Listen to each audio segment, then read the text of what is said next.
But yes, and then Ellen, ask me things. What do you guys want to know about kind of PR or situations or things that I've been in myself? When you say about giving feedback after getting along, should you feedback me? Probably just like a little paragraph or so. Like if there's been lots of things happen, then try and go into as much detail as possible. Like we've had it a few times with performers. I've got someone that I've known for years and years and years, and he's the best circus workshops person that I use. He's brilliant.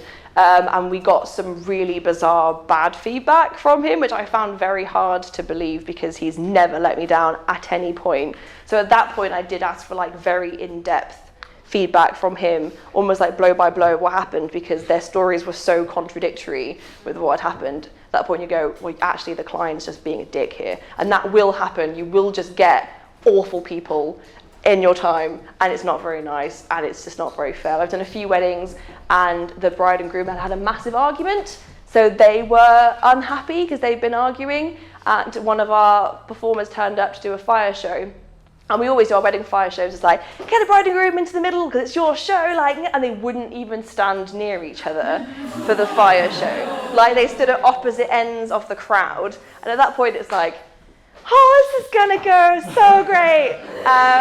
And then there was a huge complaint afterwards. They were saying like they weren't happy with the show. They were expecting the fire performer to jump through the castle walls and something like that. It was like, you booked this on the day, mate, like, chill out. But it's one of those where it was like, well, actually we've got the full story from the performer, and they were like, well, I turned up on time. The crowd loved it. There were loads of videos, and actually I've got some feedback from like one of their dads, and they said it was the best thing they've ever seen. They'd had an argument and then were trying to avoid like paying and getting out of it because they'd had a bad day. Not our fault. But yeah, it's that thing of like, it's good to get feedback from all that kind of stuff. And then they started changing their like story about what had been the problem. Like it wasn't this, it was actually this, and it wasn't that. And then we had a load of online trolling for ages, and all of our social media videos going, don't book these guys because they do so and so. So again, damage control, having to like go through things and be like, well, actually it's not true. Can you please remove this stuff because this is damaging our reputation for something that's not our fault? Yes. If I don't know you and I want to get a good relationship with you as an agent, what can I do to make your life easier and like on a cold call basis? How can I make you go, yeah, this is the person that I want to book? So for me, I do like to have a phone call with people. I think you can get a really good, but then it's about playing to your strengths. Like if you don't like phone calls, obviously don't go down that route. I have a love-hate relationships with phones. I hate calling people with a passion. I have massive anxiety about it and still do. So I'm on the phone for quite a lot of my life. It's a bit of a weird one to deal with, but I'm fine picking up the phone to people. So give me a ring. I like that. That's fine. But yeah, just let me know. I love knowing like everybody's skills, because for me, like Flambe is very much like we do sell kind of packages of stuff, so it's often like a thing and a thing. So knowing you do like fire and contact juggling or something is really good to know. But we'll normally send like a performer information form out to gather all the things that we need to know. I think most people would kind of do that kind of thing. But I like knowing, yeah, location, do you drive? That's a very important one for me. If anyone here does not drive, I would seriously consider learning. I put it off for years because I was petrified of it. And now I bloody love it. It's great. Like we literally spend our whole life having to coordinate our hands and feet and things. You're made for driving. If you don't drive already, do it. There are so many events that I couldn't do if I didn't drive, especially if you want to get into some more of the kind of not fancy stuff, but like things like weddings, or some of the fancier events are often in like hotels and things that are very out of the way. Lots of like, if you do club work, they're pretty much all in city centres. Doesn't really matter. But if you want to get into some of the more kind of exciting ones, they often will be like in the middle of nowhere in like really fancy venues. So driving is a helpful thing. But anyway, sorry, a tangent, you. Yeah, emails are good, keep them concise. Your best photos, don't bombard with too much, and just like lists of things are helpful. I don't need like a massive biography about things. Yes? If I wanted to work with through Helter, Skelter art doing the community events, what skill sets, if I wanted to self-teach myself stuff, would you say is appropriate? So stilt walking is always a good one to have. And like if you're kind of looking to be like a broad performer that does lots of things, stilts are a really good thing to have. We do a lot of kind of circus workshops and stuff. So if you can kind of get good at doing lots of little things. For example, I love doing circus workshops, and one of my favourite things to do, but I can actually not do very many of the skills, which is great with Josh at the back of the room, booking up them all the time. But I've always had like brilliant feedback from it.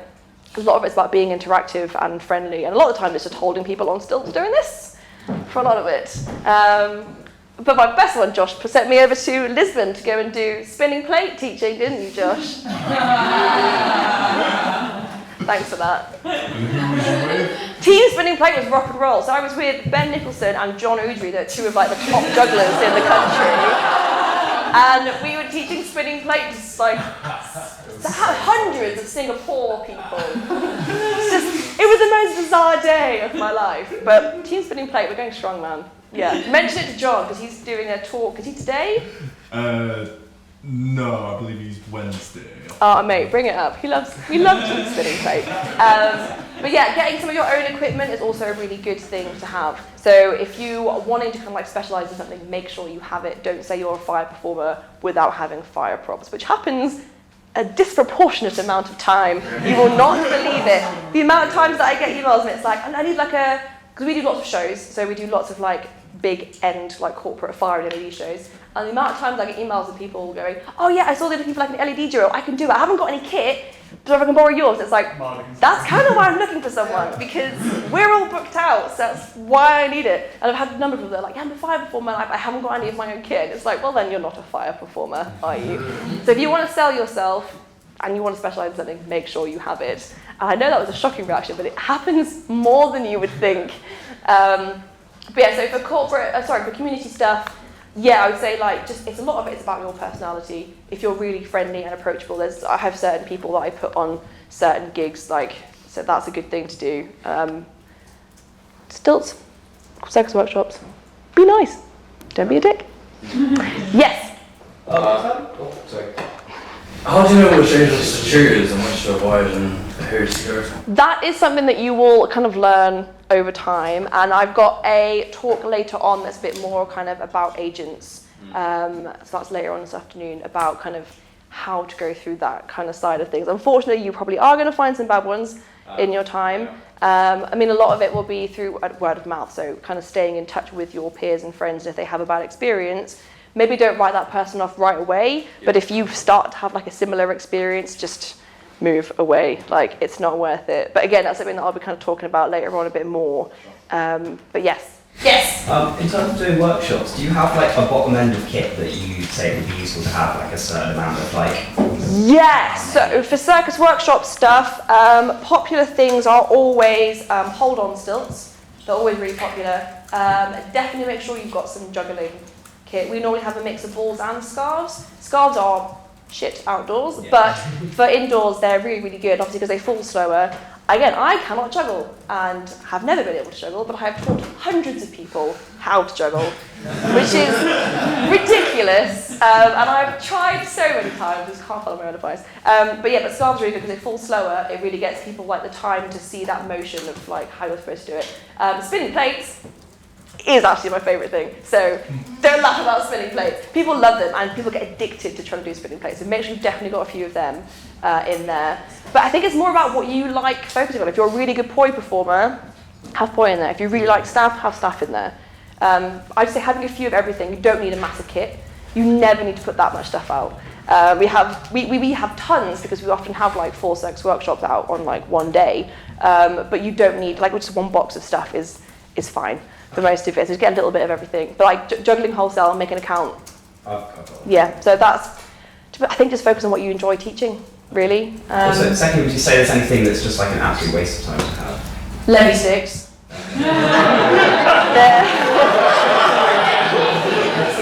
They're normally a pretty useless thing to try and teach, because like a lot of the times you will have really small kids, and they just don't get it. So if you can find out a bit more about your circus. I now try to find as much information about circus workshops as I can because they are so varied. And you think that like that's a pretty standard thing, but they are so varied. So if it's a corporate, we'll take different things. We have like tight wares and we have walking globes and unicycles, but we'd never take them out for it. It's like a kid's one. If you know you're going to have lots of really small kids, I don't normally bother putting staffs in because that just ends up as people being hit around the head. So just think about the age group if you can find that information out. Poi is normally a popular one, but yeah, levy stick people just don't often get it. My favourite thing is poi though, because people either do get it right away or they're useless. But they're my favourite people because they're just there going, you're still not even spinning it forwards. So just be patient and have coping techniques for that. Smile a lot. Yes. How many people should you cater for in a circus workshop? Like to have the like solid. We do. It depends. Like if it's like a community event, obviously you'll be running it and it'll just be kind of a drop-in thing all day. That's kind of a bit harder to monitor. So I would say get yourself some like stakes and bunting and stuff like that, because that's a really good way of like, one, it makes your area looks really pretty and a bit more professional, which people like to see, and it also designates your kind of space. One, for trying to keep your kit in it, doesn't go walkabout, because Circus Workshop kit just grows legs and disappears constantly. We normally do, if it's like a corporate, I think we kind of say max 20 people per person, but we always try and, it's possible to do 2, it's kind of better. It's like you do spend a lot of time just picking things up off the ground and tidying when it comes to circus workshops. But yeah, it depends. If it's like a daytime one, you can't really monitor that very easily because you probably have hundreds of people throughout the day. But yeah, I think if it's like more like one-on-one or kind of corporates or like schools or whatever, I think we normally say like 20 is kind of dealable with. But again, it kind of depends what age group you're. But you wouldn't have 20 sets of Diablo? No, but again, it depends how you're running it. So if you're doing it as just an open box, like come and have a play, circus workshops, we just put everything out and then you just go around helping people depending on what they've picked up. So if I see a lot of people that are kind of interested in spinning play, I'll kind of get 5 of them together. But I would say normally I put out between 5 to 8 of each piece of equipment if I'm doing that kind of thing. It becomes difficult when it becomes corporate. For example, I've got one in Manchester. This has been a bloody nightmare to organise. Again, the same as the one in Lisbon, where it's like, we want to have 30 people all doing the same skill at once. And it's just like, okay, right, well, who do I know that has things we can like pool things together? Because when am I ever going to need to have like 30 of this ever again? Diablo. That one is also a fun thing for being a nightmare because they go everywhere and get stuck on things. The amount of, I've seen Diablos in places they should never have ended up. They're like, just like balance on the top of things that you're going, how are you even there? And then like the wires become like garroting devices. So again, for younger kids, stick clear of Diablos. Yes? So you're talking about the car. Yes. I have a motorbike and I can fit like, other than stilts, like I can put my trapeze in my back box. But how would you say in terms of like professionalism? If I show up on time but I'm like very clearly a biker and quite angsty, if it's a corporate event it's not really going to fit. I wouldn't say it's particularly a problem. A lot of the time they won't see, the actual client won't see you arriving. No. The fact that you can get there in the first place is fabulous. So well done you. And for fitting it in to a motorbike, that's impressive. Yeah, I mean, we have had some fun situations in like very fancy London hotels where we've ended up being valet parked without being told that was happening. And we had Sai, who's one of the directors of Flambe, had a very shitty Ford Estate car by this point, and we were not expecting this. So we turned up in front of this hotel, and the face of the driver getting in to go and park it was like one of my favourite things of all time. Like a Lamborghini behind and a Porsche there, and it was like, there you go, here's my really dusty thing covered in like performer detritus. Just Mackie D's bags, let's be honest. And it was just like, this is so shameful. So I do have quite a nice car now, which I do quite like turning up to events in. But I don't think it matters. Like if you're in a motorbike, like a lot of the times I'm not going to see that. And also if you're doing like stuff in London, it's going to make parking so much easier for you. Which is why I have it. Like, yeah, no, traffic. What's that? Mate, yeah. Has anyone here had all the fun of like London central driving and things?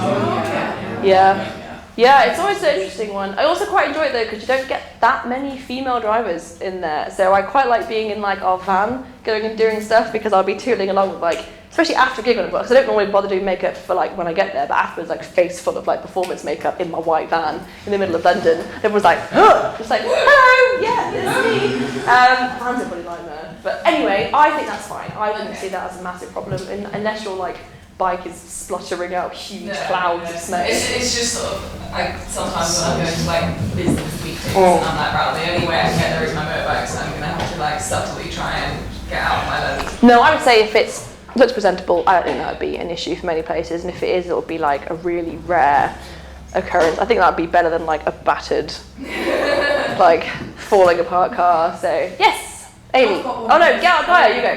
I have one of those bad falling apart cars. Oh yeah? What say you? What say you about my car? I don't think it causes like that. It depends where you're going. Like, I don't know, if you're pulling up, like going outside the Savoy to go and unload, you might get a few looks from people. Yeah. But you'll be arriving before any of the clientele do anyway. Yeah. So again, I think the most important thing is that you've got there is like number one key point. But yeah, I think it's not going to be a massive issue. It's more like a personal thing that you might. Feel it. Yeah. Like, you know, there are times I feel it, and I'm like. But there's not necessarily something that you can always do about it, because like performers, our income is like crazy. So I think I quite enjoyed like saving up so that I could get a nice looking car. Mainly because my other one had got to the point where like my dashboard was like Christmas, like every light was on. I was like, oh, this is fun. Need to get to my event. Maybe let's not have a car that I think might explode at any point. I had to do a drive back from Newcastle in like limp mode. Loved that. We've all been there. Yeah. Or at least I have. Highlights of my Peugeot 206 journey. But yeah, I think if it makes you feel really uncomfortable and you are ending up doing a lot more corporates, it might be worth being a thing to like save up for. Yeah. But at the end of the day, most of the time you'll only be pulling up to unload and then parking somewhere else.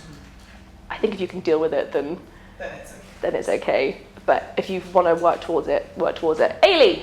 I've got a question about awkward clients. So if you turn up to a gig and you've been told that there'll be a changing area and then they say, oh, you're in the toilets, or oh, there's no changing area, you know, and you've been contracted for that, how do you kind of approach that situation without pissing people off? So this is, oh God, you're going to have this so many times in your life as well. The amount of time that we get frustrated as agents when we've been promised them by clients and then we get phone calls from our performers going, there's not a changing room. Normally there is something you can use that's better than the toilet and you can go about it politely to try and find out. Because sometimes they kind of aren't really sure what you need. So pointing out like if there's any form of office, any form of like anything, or explain, because sometimes they don't understand why you can't use a toilet. So a lot of the times you can kind of go, well, I need somewhere that's secure to leave my belongings and a toilet's not, or if someone needs to use the disabled, it's not appropriate. And sometimes go, oh, I hadn't thought about that. So sometimes just explaining it can be enough. It depends. I mean, like if you're doing something where you literally can't, I've just used my car a few times and just kind of been like, need to use it on site or. I'm more referring to like anything. So they might say, oh, actually we want you to stay later because of this coming up. Anything that's different in some contracts and not specifically changing. Just stay in touch with your agent, find out, because a lot of the times if they're going for something different, because you need to have that conversation between like everybody rather than just you making the decisions yourself just in case. So if we kind of go, if they've been difficult, because there might have been someone that we know has been particularly trying to like swindle things out of us during like the booking process. So if you get them going, oh, but can you not just stay until then? If you give us a call and we're like, they've been a nightmare throughout the whole thing, just don't do it. At least you know you've got our backing as well. If they do come back to complain to us about it, we know. So if they try and get extra sets or make you stay later, then we can do that. I mean, a lot of the time there can be a case like negotiating whilst you're there, being like, is this much extra? And we'll just agree a fee. We wouldn't normally put an extra fee on top of that either because we're making our commission already. So if you're doing extra work, you can just have like whatever extra money is on it. But if it's things you think you can solve yourself, like if it's like just moving things a bit later or like swapping things around, but it's not particularly like extra, I would be happy for like my performers to make their own decisions on it. But if it's something that is making you feel a bit uncomfortable that you're not sure about, just get back in touch before making any form of decision about it. And if it's, we've never had anything that's been so bad that we've like told the performer not to perform yet, but I'm sure that's something that's going to happen at some point in life. But I think if you can work around it in a way that you're happy to compromise with, then that's really helpful. And if you feed that back to us, we really appreciate that, and our performers as well, for kind of, again, that's a bit of a case of going above and beyond, which we really appreciate. But if it's like something you're a bit worried about, just call us and then we can work it out. And if they then complain, who gives a shit? We worked it out. So hopefully that helps. Yes. What are the most commonly requested costumes and themes? Ooh, so obviously Greatest Showman was like everywhere. Yes, I know, right? Like I had one performer last week and they were like, oh, some dancers, and they were like, yeah, but why is it a Greatest Showman themed event before? And I was like, sorry? Like literally every weekend has been Greatest Showman themed. But yeah, keep an eye on films, because they often really, really influence what people go for, especially for like Christmas parties and that. So like last year we had loads of Nutcracker themed Christmas events because that film had come out.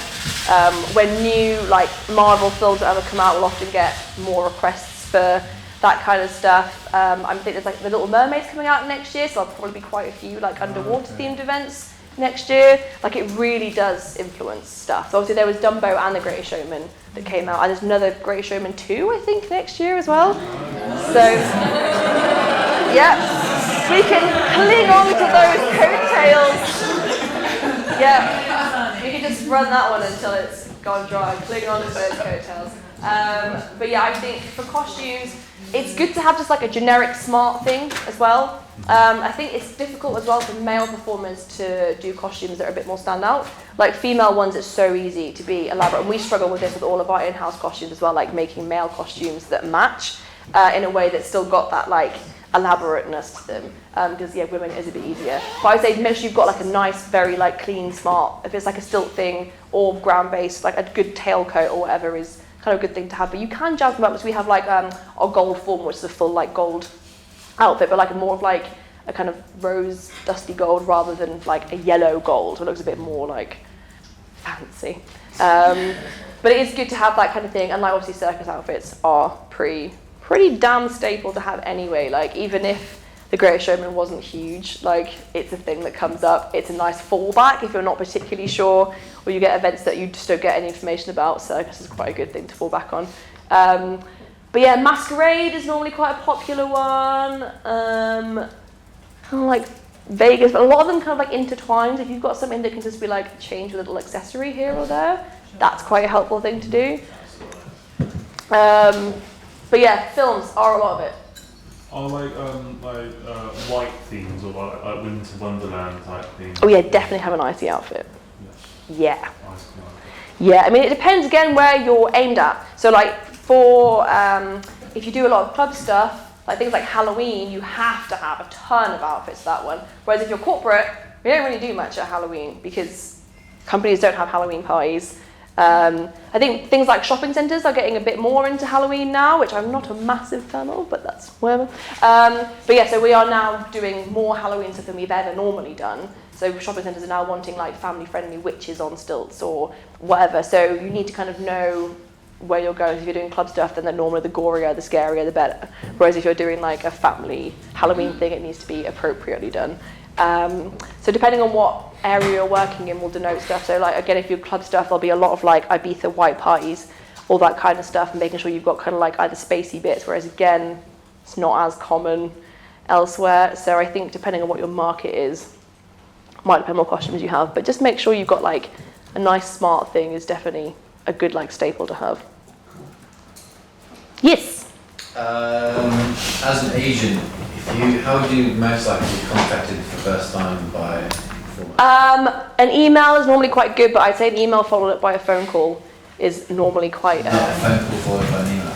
No, because I quite like having the thing already there to look at as well. So if there's media, if you email and then like call the next day, it means I will have seen your email by that point, and it means if you call up, I can type your name in and get it up and have a look at some of the stuff at the same time, which I quite like doing. Some agents don't like being called, so like Gemma at Evolve doesn't like phone calls. I quite like them, but I think just definitely email is good, and try and get like your best photos in there, some bullet points about if you've got like any bespoke, unique acts or whatever. But it is good to know everything you do. So for example, I've had a performer that I've used for years. I've only just found out like last month that she contact juggles, and it was one of those where I was like, I'm always looking for contact jugglers, especially female ones, and I had no idea that she was a contact juggler. And it was like, well, here's things that you can go and do. So I think even if you're like learning stuff, it is helpful to kind of know everything. But bullet points are the best way. I don't need to know like tons, but it's good to know like very high quality this, very like high, or like learning this, or whatever. It's quite useful to know. But yeah, email then call, I would say. That's my preferred method. Yes. How valuable do you find like press related like clippings and things when? Oh, as in regard to like helping you like, I don't know. I mean, it's good to share the stuff because it makes you look like busy and things, but like, again, it's one of those weird things where we get work in different ways from pretty much any other industry out there. So it's things like having adverts out in papers, it's pointless. We've spent so much money over the years on like advertising stuff, it's been completely pointless. Because like if you're stood in a post office, having like an advert for a stilt walker is literally going to go nowhere. Whereas people like need other services more, we're like a bonus. So like media clippings and stuff, they're good to share on your social medias. So like if you are on like a TV interview or in the background, like always keep an eye on like things that are happening. And we'll always try and like screenshot or do a little clip of that video, and it's good to post it because it's like, oh my God, we did a prestigious thing. But it probably won't help you get much from it at the end of the day. It's more like kind of bragging rights, I guess. This is where social media is difficult. Because a lot of it is lies, and that's difficult, I think. And I think like you were saying about with mental health and things as well, when you're assessing social media and stuff a lot, it's difficult because you see other people being busy and doing all events and it looks pretty and shiny, and if you've not got a thing that day or whatever, it can be quite difficult to try and like separate yourself from that. But yeah, I think like media stuff when it comes to like newspaper bits or articles in places, it's quite nice for yourself because it's just like, like I am currently on the opening snippet of the East Midlands BBC News doing fire. I'm on there for 2 seconds, do not blink or you will literally miss it. I'm always sat there and like my other half there, I'm like, oh look at that really hot girl on the TV, you might be doing her. And he's like, shut up. But you know, I like to be like, oh, I blinked, I did actually miss it. But again, it's quite nice if we share that, and we're never going to get any work from it, but it's quite nice to share things. But I wouldn't say it's business-wise, you don't really get loads. Yes? What are the most common mistakes you see from performers? Again, something that I'm going to talk about a bit more in detail in the one later on, which is kind of what agents are looking for in performers. Things like just not reading their contracts properly. So again, I've got a list of things later on to go through, which are kind of like the main do's and don'ts of things. So I might just say that as a surprise for you later. No, thank you for the surprise. That's all right. Yes. With like your social media professional one, like I never know because I do like I teach dance classes and choreography and aerial and blah blah. But like, should I put all of that on there? At the moment, I'm just kind of putting like professional photos, but it means I don't post as often. Whereas then a lot of people don't know that I'm a dance instructor, so I'm posting. Should I put? Do you have kind of separate profiles for all of the different kind of aspects, or is it all just through that? It's all through that. I would say post about all of the things. Yeah, because again, it makes your page look busier and more populated, and people don't know that you do kind of other things. I mean, it depends if you get something that's getting like particularly busy or that you really want to specialize in, then maybe think about making like a separate page for it. But then it's like more things to try and manage, and it gets a bit crazy. But they're all linked, so I would say kind of post things about it. It's always nice to kind of see like you out on events doing stuff as well as like you teaching things. So I'd say, yeah, if you've got lots of things to post about, just go for it on your kind of main page. Yes? How important do you think having a website is? It depends. Like as an agent, it's imperative to have one. But I mean, as me as a performer, I would say probably not that important. I mean, it depends a little bit how you want to get your work in. I mean, like for yourself, where are you kind of aimed? What do you do? Well, mostly workshop and teaching. But I get most of that through word of mouth. I've never had anything come in on. So I mean, you can make plenty of kind of free websites now that are pretty decent. So if you wanted to get more direct like workshop teaching stuff in, then it might be worth you having a website. But if you feel as though like most of your stuff is coming through like word of mouth or people finding you on your Facebook page or whatever, then it might not necessarily be a thing. But like the free ones, they are free and we want to pay for like the hosting. So it's not like it's breaking your bank to have one. But yeah, if you're like a slightly bigger company or you have like particular costumes you want people to see, then I would say like a website is pretty important, and people will search for it. Obviously, having one makes you look more legit. So we found with things like when Flambe went VAT registered, we got a whole new range of clients because suddenly it's like, oh my god, you're VAT. Because Circus still has that stigma sometimes of being a bit like dodgy or not trustworthy or like not clean and corporate. So if they see you're VAT registered, everyone's like, oh my god, I can trust you. So it's a bit the same with the website. If you have a website, it does make you look more legit. But I think it depends, Depends a little bit on what you're kind of going for. But if you want to get like more direct and really like push workshops, it might be worth getting one. And they look cool. But they are more work, so swings and roundabouts. Yes?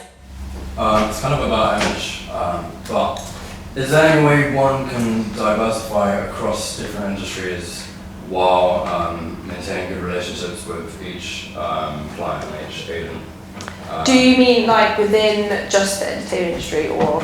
So like say if I do weddings and corporate and then private events, then also I want to maybe create an act for each sort of things, maybe birthday parties and then even club to go that sort of across. Would that affect your image?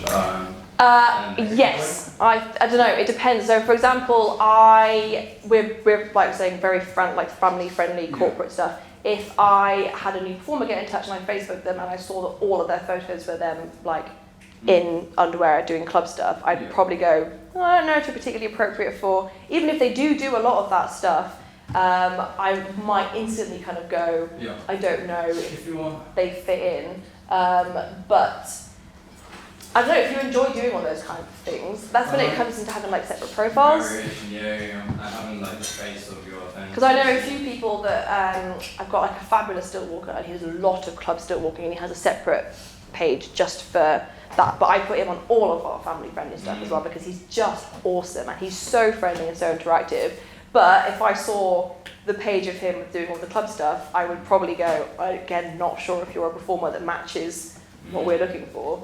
So I think you definitely can, and obviously it's stupid to cut off markets, but I would say maybe just be either a bit more careful about what you post up, or have separate stuff, separate things out a little bit.